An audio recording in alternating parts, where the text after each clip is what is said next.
बिस्मिल्लाहिर्रहमानिर्रहीम, अस्सलाम वालेकुम। विनर्स स्पोर्ट्स के साथ आपका मेज़बान है शहजादा मोइन हाजिर है और बात कर लें नेशनल T20 अख्ताम पजीर हुई है और कराची वाइट्स ने टाइटल जीत लिया है। पहली दफ़ा कराची वाइट्स टाइटल जीतने में कामयाब हुई है T20 की और पांचवीं दफ़ा वो फाइनल खेल रही थी और फाइनल मैच में एबटाबाद सामने थी, जहां पर अगर हम देखें तो एबटाबाद ने बड़ी बड़ी टीमों को शिकस्त दी। फिर सेमीफाइनल में उन्होंने पेशावर की टीम को शिकस्त दी और ऐसा लगता था कि फाइनल जिस किस्म की बैटिंग का हम देख रहे थे कि एबटाबाद करती हुई दिखाई दे रही थी ओवरऑल पूरे टूर्नामेंट के अंदर। और पूरे टूर्नामेंट के अंदर फ़खर जमान ने बड़ा ज़बरदस्त बैटिंग का मुजाहरा किया हुआ था, सज्जाद ने बड़ी ज़बरदस्त बैटिंग का मुजाहरा किया हुआ था इस टूर्नामेंट के अंदर। और दूसरी तरफ है कराची की टीम मद्दे मुकाबिल थी उनके और जिस तरह फाइनल में उन्होंने मुकाबला किया, यकीनन आखिरी लम्हात में फयाज ने बड़ी ज़बरदस्त बैटिंग का मुजाहरा किया और गो के फतह दिलाने में नाकाम रहे। टीम को 9 रन से कामयाबी समेटी कराची वाइट्स ने और पहली दफ़ा टाइटल जीतने में कामयाब हुई है। दूसरी तरफ अगर हम बात करें तो पाकिस्तान अंडर 19 टीम ने बड़ा ज़बरदस्त परफॉर्म किया हुआ है और इंडिया की टीम को 8 विकेटों से शिकस्त दी है। अजान उवैस ने बड़ी ज़बरदस्त बैटिंग का मुजाहरा किया है, सेंचुरी स्कोर की अपने मैच के अंदर। और दूसरी तरफ है जिस तरह उनका भरपूर तौर पर साथ देते नजर आए हैं साद बेग, अंडर 19 के कप्तान हैं, मुसलसल 2 निफ सेंचुरी इस टूर्नामेंट में स्कोर कर चुके हैं। पहले मैच नेपाल के खिलाफ उन्होंने निफ सेंचुरी स्कोर की थी, दूसरे मैच में इंडिया के खिलाफ निफ सेंचुरी स्कोर किया। और तीसरी तरफ अगर देखें तो कामयाबियां शायद पाकिस्तान के दामन में इस हफ्ते बहुत ज़्यादा नजर आ रही है। जूनियर आलमी कप हॉकी टूर्नामेंट में पाकिस्तान ने बड़ा ज़बरदस्त परफॉर्म किया हुआ है और वहाँ पर पाकिस्तान 30 साल के बाद जो क्वार्टर फाइनल खेलने में कामयाब हुई पाकिस्तान की हॉकी टीम। इस सारे सूरत हाल पे बात करेंगे। फिर कराची के अंदर बाकायदा तौर पर अगर हम देखें तो खुद मुहाफिज बड़ा ज़बरदस्त किरदार अदा कर रहा है अपने इस गेम्स के हवाले से, ताइक्वांडो, आर्चरी और मुख्तलिफ गेम्स अपने इवेंट के अंदर करवाते हुए नजर आते हैं। तो हमारे साथ आज मौजूद है उमर हसन साहब है जो फाउंडर है बिनते आहन के, उनके साथ साथ है काजी तौसीफ साहब मौजूद हैं जो प्रेसिडेंट है खुद मुहाफिज वेलफेयर ऑर्गेनाइजेशन के, इनसे भी बात होगी। लेकिन साथ साथ हमारे स्पोर्ट्स एनालिस्ट और हमारे साथी विनर्स टीम का हिस्सा रियाजुद्दीन साहब हमारे साथ टेलीफोन लाइन पर मौजूद हैं, उनसे भी बात कर लेते हैं खासकर T20 टूर्नामेंट के हवाले से, दौरे ऑस्ट्रेलिया के हवाले से जहां पाकिस्तानी टीम है ऑस्ट्रेलिया में मुकीम है और पाकिस्तान ने जो साइड मैच खेला है। अब जो मोहम्मद हफीज का बयान सामने आया है वो ये कि पाकिस्तान को सिलो विकेटों पर मैच खिलाया गया 4 रोज़ा मैच में, जहां पाकिस्तानी बैटर्स ने तो परफॉर्म कर दिया लेकिन बॉलर्स खातिर खा कारकर्दगी का मुजाहरा नहीं कर सके। इसी पे बयान दिया है मोहम्मद हफीज ने, जहां पर हमारा मैच है पर्थ पे खेला जाना है 14 तारीख को ऑस्ट्रेलिया के खिलाफ 3 टेस्ट मैचेस की सीरीज है। पहला टेस्ट मैच है पर्थ में खेला जाना है। इससे कबल पाकिस्तान के जो स्पिनर है इब्रार अहमद वो अनफिट हो गए हैं और जिसके बाइस है पाकिस्तान के एक बड़ा झटका स्पिन की सूरत में नजर आए। सारे सूरत हाल पे बात करेंगे, अंडर 19 पे बात करेंगे। हमारे साथ टेलीफोन लाइन पे मौजूद है रियाजुद्दीन साहब है। रियाजुद्दीन साहब है, सबसे पहले तो T20 सीरीज से आगाज करते हैं। बड़ा जबरदस्त रहा T20 सीरीज है, पहली दफा 18 टीमें इस टूर्नामेंट में शिरकत कर रही थी, फिर सुपर 8 के मराइल हुए, फिर सेमीफाइनल और फिर टाइटल कराची वाइट्स ने जीतने में कामयाब रही है। कैसा देखा कल के फाइनल को आपने? बिस्मिल्लाहिर्रहमानिर्रहीम, बहुत शुक्रिया शहजादा मोइन। ज़ाहिर है आप भी वहाँ थे, हम भी वहाँ पे थे, काफी मीडिया के लोग थे और थ्रू आउट ये टूर्नामेंट हुआ 3 मुख्तलिफ ग्राउंडों पे। जाहिर है काफी तादाद में मीडिया के लोगों ने कवरेज की उसकी और ये बात बड़ी खुशाइंद है कि कराची की टीम जो इससे कबल भी मुख्तलिफ टूर्नामेंट जीती रही थी, पैटर्न्स ट्रॉफी, कायद-ए-आज़म ट्रॉफी, और एक फिर उसने जो है आगाज किया है बहुत ही अच्छा।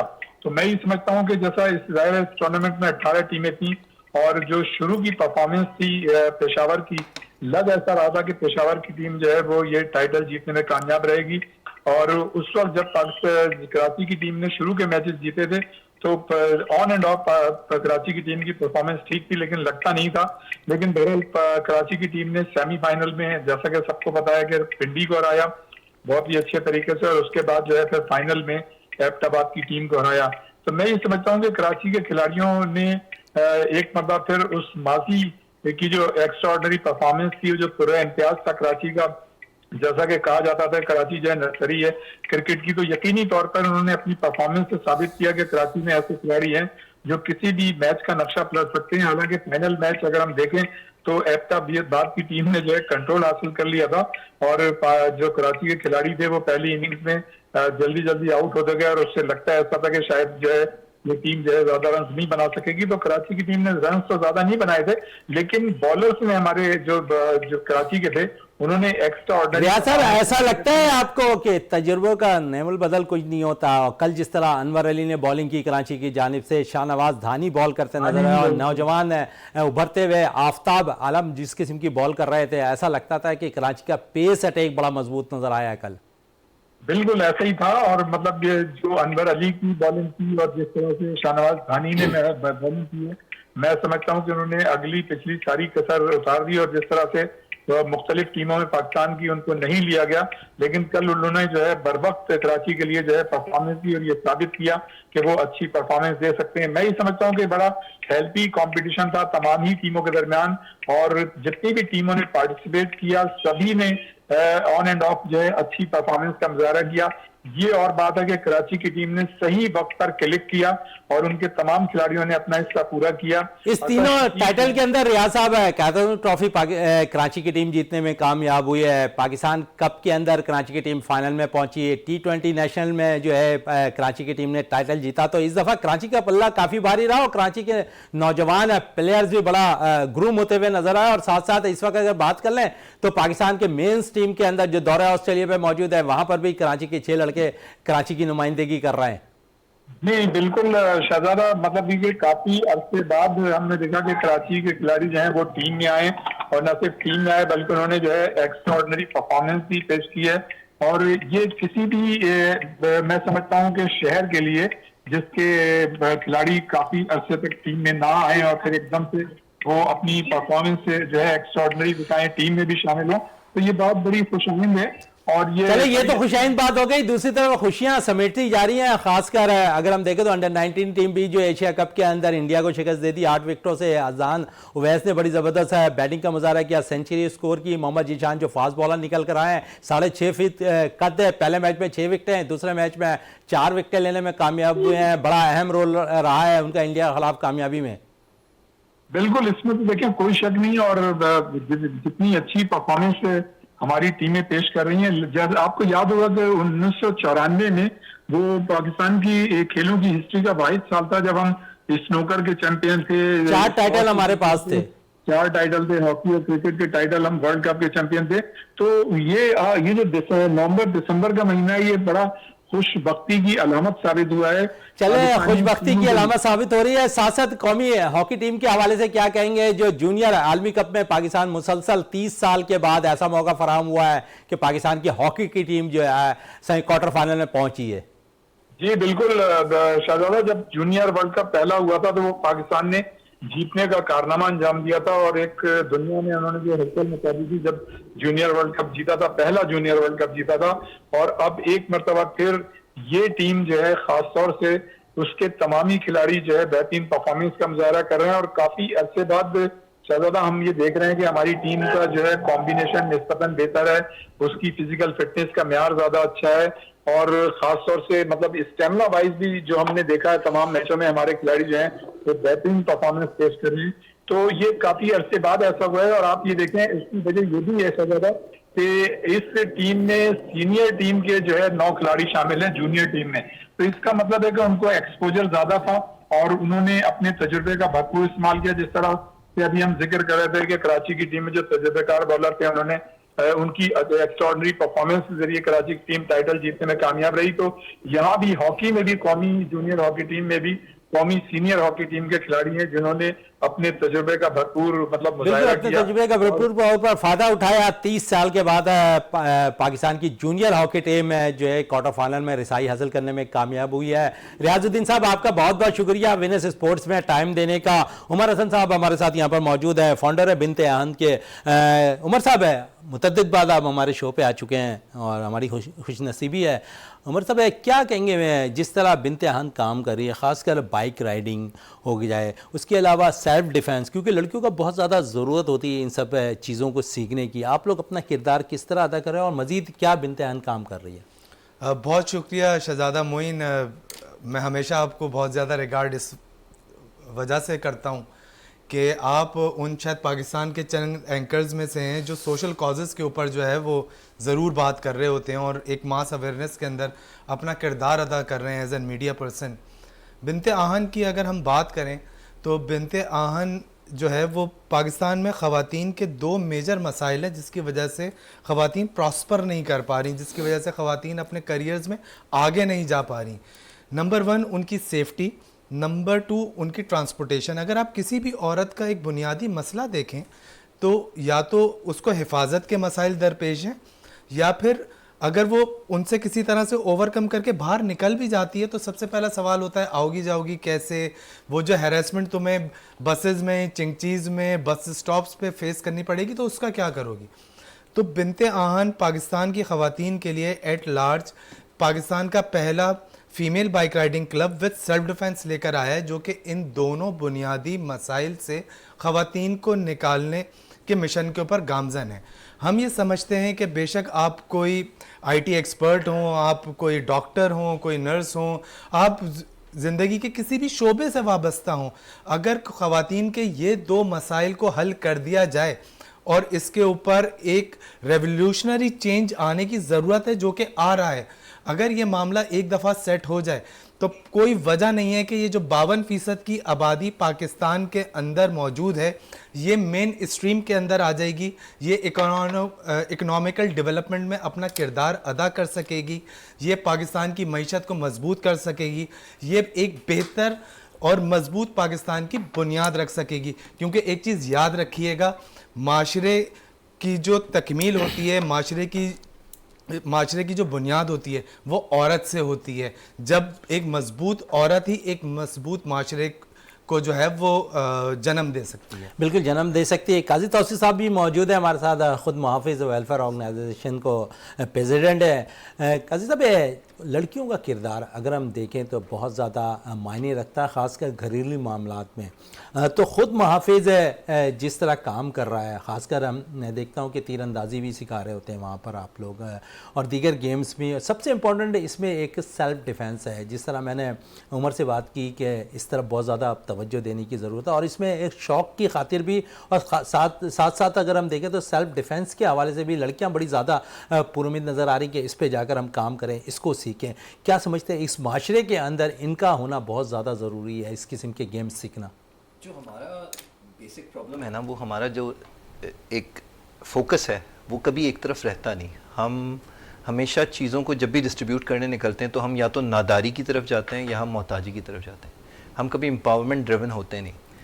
तो लिहाजा जब भी हम किस तरफ काम करें जिसमें हम ख़वातीन की किसी तरह की एम्पावरमेंट पे काम कर रहे हों या बच्चों की एम्पावरमेंट पे काम कर रहे हों, तो बहुत ज़रूरी होता है कि वो सारी चीज़ें उनको ट्रांसफ़र की जाएँ जिसके ज़रिए वो एक फ़ाल किरदार अदा कर सकें किसी भी सोसाइटी में रहते हुए। तो ख़वातीन के साथ हम जब काम कर रहे होते हैं तो हमारा फोकस यही रहता है कि उनको इस तरह का बनाएं कि वो अपने लिए भी कुछ ना कुछ फ़ाल किरदार अदा कर सकें माशरे में, लेकिन साथ साथ वो जिस घर की ज़िम्मेदार हैं, जिन बच्चों की ज़िम्मेदार हैं, उनको भी बेहतर तौर पर संभाल सकें। और ये वो तभी कर सकती हैं जब वो सेल्फ़ डिफेंस के लिए तैयार हैं, जब वो इस तरह से ख़ुद मुख्तार हैं कि कहीं निकलते हुए उन्हें खौफ नहीं आता। खुद मुहाफ़िज़ वेलफेयर का जो एक अहम एलिमेंट है जो इस पर बहुत बात होनी चाहिए वो ये भी है कि हम बच्चों के साथ भी काम करते हैं, हम ऑर्फनेजेस के साथ भी काम कर रहे होते हैं, तो उसमें हम यतीम बच्चों की भी तैयारी करवाते हैं। ये भी एक बहुत अहम एलिमेंट है जिसके साथ हमने बहुत काम किया और हम चाहते हैं कि इसको हम मज़ीद एक्सपैंड करें। तो ख़वातीन, यतीम बच्चे, नादार लोग, वो तमाम एलिमेंट्स हैं जो खुद मुहाफ़िज़ वेलफेयर फोकस कर। अच्छा, साथ साथ आप, क्योंकि आपने बात की है ख़ासकर यतीम बच्चों के हवाले से, तो यतीम खानों पे भी आप लोग काम कर रहे हैं। वहाँ पर भी हम देखते हैं कि बहुत टैलेंटेड बच्चे होते हैं, उनको आप अपने पास लाकर ख़ुद सिखाते भी हैं या फिर जाकर यतीम खानों पर आप लोग इस तरफ जो है बाकायदा हुनर उन तक मुंतकिल करते हैं? हमारा मॉडल बेसिकली यही है कि हम जहाँ ज़रूरत है हम वहाँ पहुँच जाएँ। ये शायद पहला मॉडल है जिसके अंदर कुआँ प्यासे के पास भी पहुँच रहा है, और हम कोशिश यही कर रहे हैं कि हम ऑर्फनेज के साथ पार्टनरशिप करें, और जैसे जैसे हमें वो प्रोग्राम स्पॉन्सर होते चले जाते हैं हम कोशिश करते हैं कि ज़्यादा से ज़्यादा बच्चों को रीच आउट करें। इसीलिए हमने स्पॉन्सर अ चाइल्ड प्रोग्राम भी लॉन्च किया हुआ है, जिसके अंदर हम कोशिश कर रहे हैं कि अगर मुखय्यर हजरात कोशिश करें और शामिल होना चाहें इस कार्य खैर में हमारे साथ, तो वो एक ग्रुप बच्चों का स्पॉन्सर करें और हम उन ऑर्फनेजेस में जाकर जहाँ जहाँ ऐसे बच्चे मौजूद हैं जिनको इस तैयारी की ज़रूरत है वहाँ करें। काजी साहब, अमूमन हम देखते हैं कि वेलफेयर का किरदार कुछ और जहनों में होता है कि माली तौर पर मदद करना, दीगर चीज़ों में हेल्प आउट करना, लेकिन आप स्पोर्ट्स के पर्पस पे काम कर रहे हैं। क्या आप इस एम को मज़ीद आगे लेके जाना चाहते हैं या फिर दूसरों की तरह जो वेलफेयर काम कर रही है उस पर फोकस ज़्यादा होगा आप लोगों का? देखिए, वो भी एक ज़रूरत है, उसको इग्नोर नहीं कर सकते, लेकिन हमारा सारा का सारा ड्राइव जो है वो एम्पावरमेंट ड्रिवन है। हम ये नहीं चाहते कि लोग हमसे सिर्फ रसद की उम्मीद रखें, लोग हमसे सलाहियत की उम्मीद रखें। हम बांटेंगे, हमारे कोई भी प्रोग्राम को आप लेंगे तो उसकी सारी की सारी जो तैयारी है वो सलाहियत ट्रांसफ़र करने में, वो चाहे छोटे बच्चों की हो, ख़वातीन की हो, एडल्ट्स की हो, वो लोग जिनको ज़रूरत है वो हमसे फ़ायदा उठाते हैं। हम ऑर्फनेजेस में भी यही सोच कर जा रहे हैं कि ये मुस्तक़बिल के मेहमान बच्चे हैं। ये अलग बात है कि हालात की वजह से वो किसी गलत ऐसी जगह पर हैं जहाँ से उनको निकलने के लिए बहुत स्ट्रगल करनी पड़ती है, लेकिन वहाँ रहते हुए भी उनका इस्तेसाल हो रहा होता है बहुत दफ़ा। तो हम इन सारी चीज़ों को जहन में रखते हुए ऑर्फनेजेस को फोकस कर रहे हैं और कोशिश कर रहे हैं कि ये बच्चे एक फ़वाल किरदार अदा करने के लिए तैयार हो जाएँ फ्यूचर में।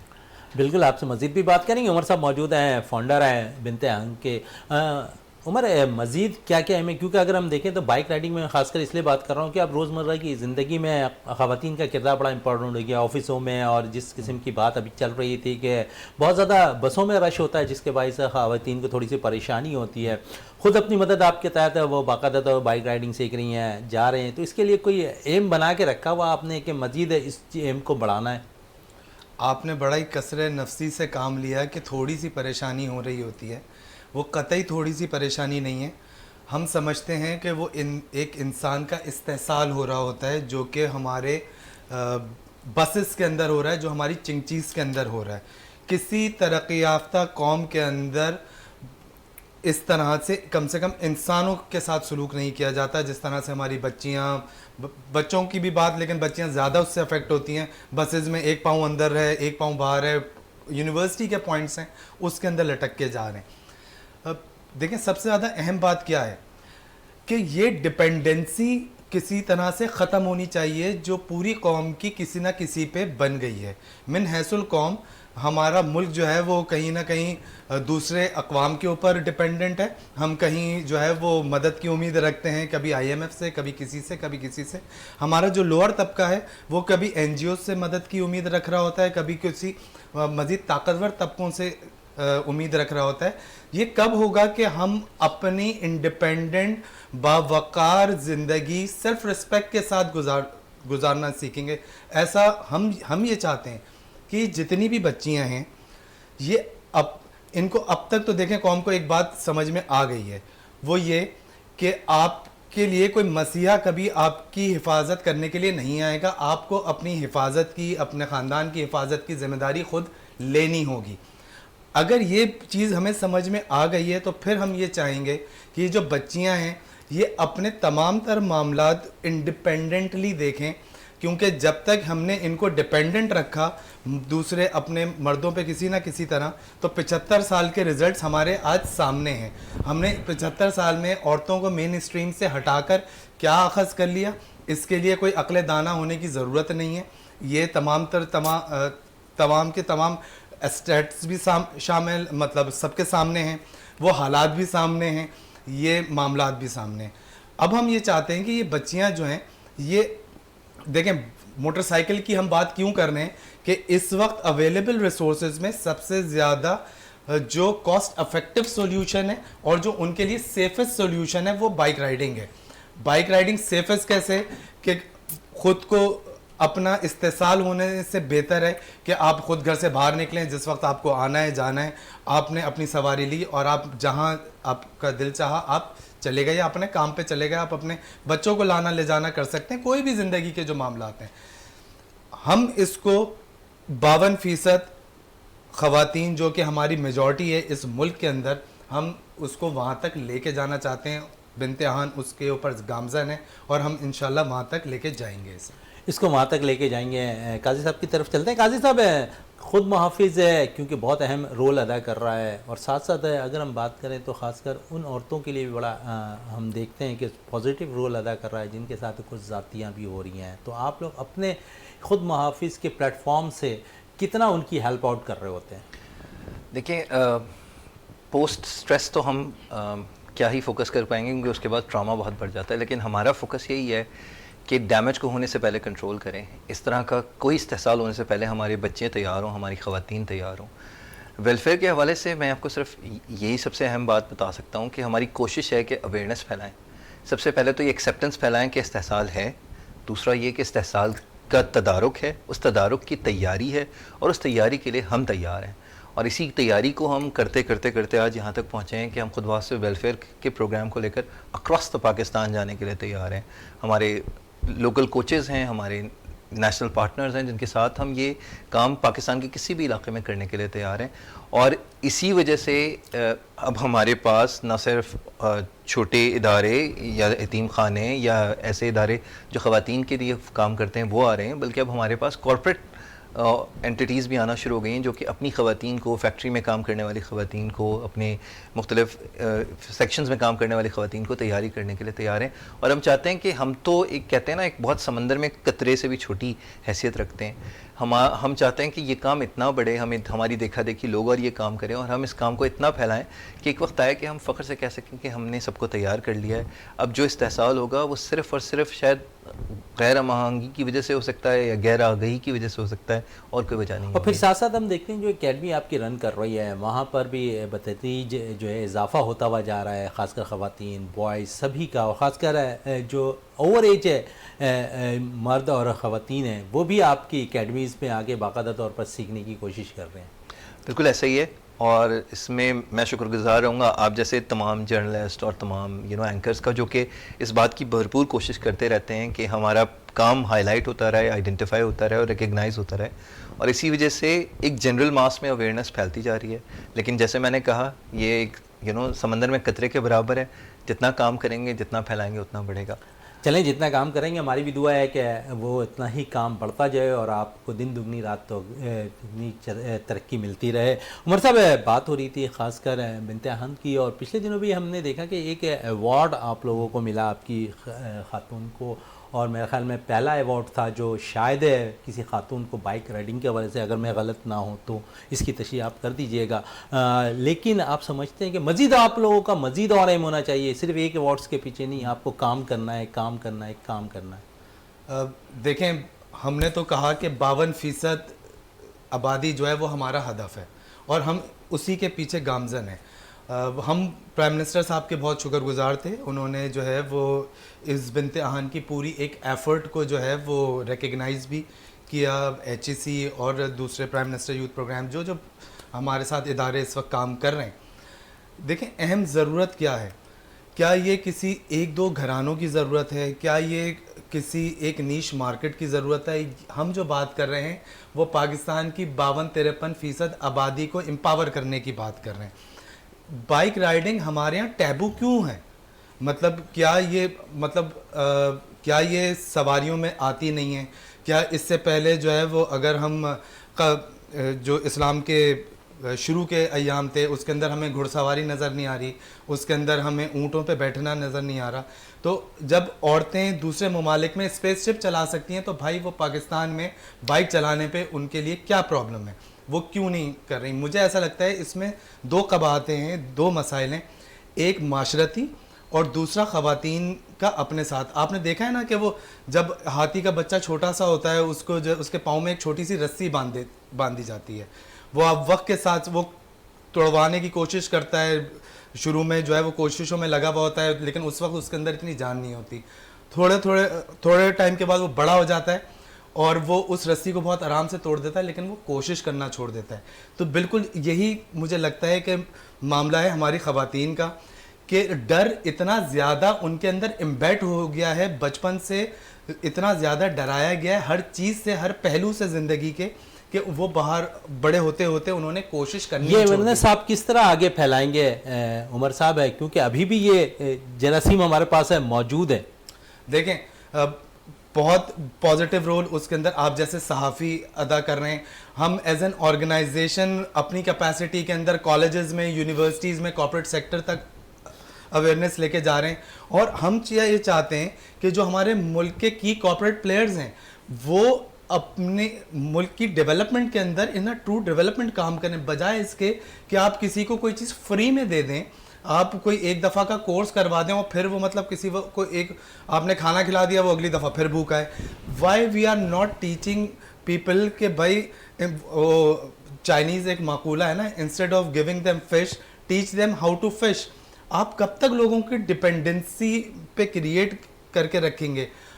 हमें ज़रूरत इस चीज़ की है, वन लाइनर में हमें ज़रूरत इस चीज़ की है, हम अपनी ख़वातीन को इंडिपेंडेंट करें with in are social norms and values. Independent होने का मकसद ये नहीं होता कि जो हमारे यहाँ के मर्द भी जिसकी वजह से इनसिक्योर हो जाते हैं कि जी इससे बेरा रवि होगी, ये बेरा रवि नहीं है, ये आज के दौर की ज़रूरत है। आप एक बच्ची को कैसे, जब तक वो एम्पावर नहीं होगी, वो कैसे कॉलेज जाएगी, वो कैसे यूनिवर्सिटी जाएगी, वो कैसे अपने आगे जाके अपनी नौकरियों के मामलात हल कर सकेगी। इसी आगाही के लिए आप लोग कितने प्रोग्राम मुरतब कर रहे हैं सर? मैं तो ये पूछना चाह रहा हूँ। देखें, अब तो जब से बिंतहान हमने मौरज़ वजूद में आया 2022 के वुमेंस डे पे हमने पाकिस्तानी कौम को ये तोहफा दिया था, अब तक जो हमारे कैंप्स की तादाद है, जिस कैंप्स के अंदर जो अटेंडेंस है वो 50,000 से ऊपर है, जो कैंप्स की तादाद है वो इस वक्त पौने 200 के करीब हम कर चुके हैं 1.5-2 साल के अंदर। इसके अंदर बहुत सारे की प्लेयर्स भी हमारे साथ आए हैं, बहुत सारे ब्रांड्स हैं जिन्होंने हमारे साथ मुख्तलिफ वक्तों में जो है वो कॉपरेट किया है, वहाँ पर काम किया। लेकिन स्टिल अगर मैं देखूँ आज कि मैंने जी 2000 लड़कियों को ट्रेन कर दिया, 2500 लड़कियों को ट्रेन कर दिया, तो मेरे मुल्क के अंदर तो 12 करोड़ 13 करोड़ के करीब औरतें हैं।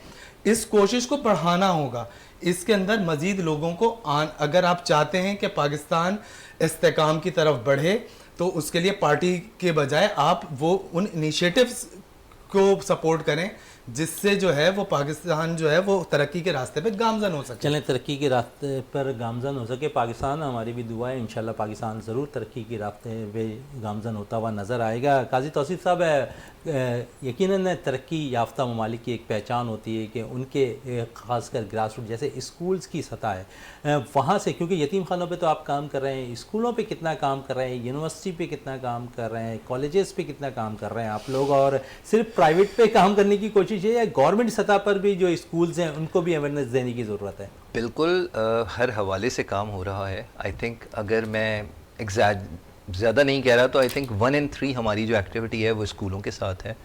आई थिंक 1 in every 5 हमारी activity government schools and government institution के साथ है। जो सबसे बड़ा एक डेटरेंस है जिस पर उमर ने भी बात की वो ये भी है कि लोग बहुत सारा एम्पावरमेंट को बहुत ज़्यादा एक गैर ज़रूरी अखलाक़ी आज़ादी से जोड़ लेते हैं, जो जबकि ऐसा है नहीं। हमारे हर प्रोग्राम का फोकस जो है वो आगे ही होता है, सलाहियत ट्रांसफ़र करना होता है। गवर्नमेंट स्कूल्स में भी जब हम जाते हैं तो हम वहाँ पर सेंसिटिविटी बच्चों की एज के हिसाब से रखते हुए अपने प्रोग्राम के कंटेंट को डिसाइड करते हैं। वहाँ पर हम बच्चों को बताते हैं कि माशरी तौर पे इस्तेसाल की क्या क्या सूरत हाल हो सकती है, हरासमेंट किस तरह से हो सकती है, हरासमेंट क्या होती है, और इन्हीं चीज़ों को जहन में रखते हुए हम गवर्नमेंट, प्राइवेट इदारे, नीम गवर्नमेंट इदारे, इन तमाम के साथ काम कर रहे हैं और करने को तैयार हैं। सिर्फ जो एक हमारा कॉमन इशू है वो यही है कि लाइक एनी अदर एंटिटी हमारी भी अपनी एक कॉस्ट एंड लॉजिस्टिक्स की लिमिटेशंस हैं, जिसको हम अपना बैरियर नहीं बनाते, हम उसको ओवरकम करते हुए नए ट्रेनर्स लेते हैं, अपने पार्टनर्स लेते हैं और एक्सपैंड करते चले जा रहे हैं। अगर मैं बैटरी इस वक्त लेके बैठूंगा, जैसे उमर ने नंबर भी आपको आइडेंटिफाई किया, तो सिर्फ ख़वातीन से मुताल्लिक़ कैंप्स की तादाद जो है वो 200 से ज़्यादा है। बच्चों के साथ भी इसी तरह से नंबर्स हैं हमारे। हम कोशिश करते हैं कि मैस अवेयरनेस पे ज़्यादा काम करें। अच्छा काजी साहब, ऐसे कामों करने के लिए बहुत सी मुश्किलात को झेलना पड़ता है, आप समझते हैं कि अब भी मुश्किलात आती हैं ऐसे कामों करने में? देखिए, जो सबसे पहली मुश्किल है वो जहनी मुश्किल है कि आप पहला कदम उठाएं। हम उसको सर कर चुके हैं। अब उसके बाद जो भी मुश्किलात आएंगी वो हिस्सा हैं, वो खेल का हिस्सा है। जैसे आप क्रिकेट खेलने जाएं, आप स्पोर्ट्स न्यूज़ पढ़ रहे थे, तो क्रिकेट खेलने जाए सबसे पहली जो मुश्किल होती है वो होती है कि बॉल तक पहुंचा कैसे जाए, बॉल को देखा कैसे जाए। लेकिन आप एक दफ़ा बैट उठा लें तो फिर आप हिट करते हैं। चलो इसी पे बिनते अंत है आखिरी सवाल इनसे भी कर लूँ उमर साहब से। उमर साहब, जिस तरह मैंने काजी साहब से सवाल किया कि मुश्किलात से डरते तो नहीं हैं आप? अगर हम वो कहते हैं ना, ओखलों में मुंह दिया तो मौसलों से क्या डरना, अगर ये इसका डर दिल में होता तो शायद हम इसको शुरू ही नहीं करते। मुझे प्रॉब्लम नहीं है, मुझे मालूम है कि मैं अपने लोगों के लिए काम कर रहा हूँ, मैं इस माशरे की डेवलपमेंट के लिए काम कर रहा हूँ। अब चाहे वो कोई मजहबी प्रेशर हो, चाहे वो कोई सियासी प्रेशर हो, जो लोग कोशिश करते हैं वो करते रहें। हमें हमारे दिल मुतमईन है, हमारे ज़मीर मुतमईन है, हमारे अहदाफ सीधे हैं, हम इस कौम को मुश्किलात में, जब तक अल्लाह ने हमें सलाहियत दी है, जितनी क़ुव्वत दी है, हम अपनी तरफ से कोशिश करते रहेंगे। जी जी बिल्कुल बिल्कुल। और बहरहाल जिन जिन लोगों ने जो है वो रोकने की कोशिश करते हैं या अपने असर व रसूख, उनकी मर्ज़ी है, बहरहाल हम तो करते रहेंगे। बिल्कुल है, बड़ा जज्बा रखते हैं उमर साहब, काजी साहब है काम करने का, और जिस तरह ये काम कर रहा है पूरे पाकिस्तान के लिए अंदर, हमारी भी दुआ है कि ये इसी तरह मुसलसल काम करते रहें और पाकिस्तान को मुस्तकबिल में इसी तरह रोशन करने के जज्बे के साथ अपने अज़म को बढ़ाते रहें। काजी साहब आपका बहुत बहुत शुक्रिया, उमर साहब आपका बहुत बहुत शुक्रिया। प्रोग्राम का अख्ताम करते हैं इस दुआ के साथ कि पाकिस्तान में खेल और खिलाड़ी तरक्की करते रहें और पाकिस्तान का सब ज़िलाली परचम दुनिया भर में रोशन रहे। इसी के साथ अपने मेज़बान शहज़ादा मोइन को इजाज़त दें। पाकिस्तान जिंदाबाद।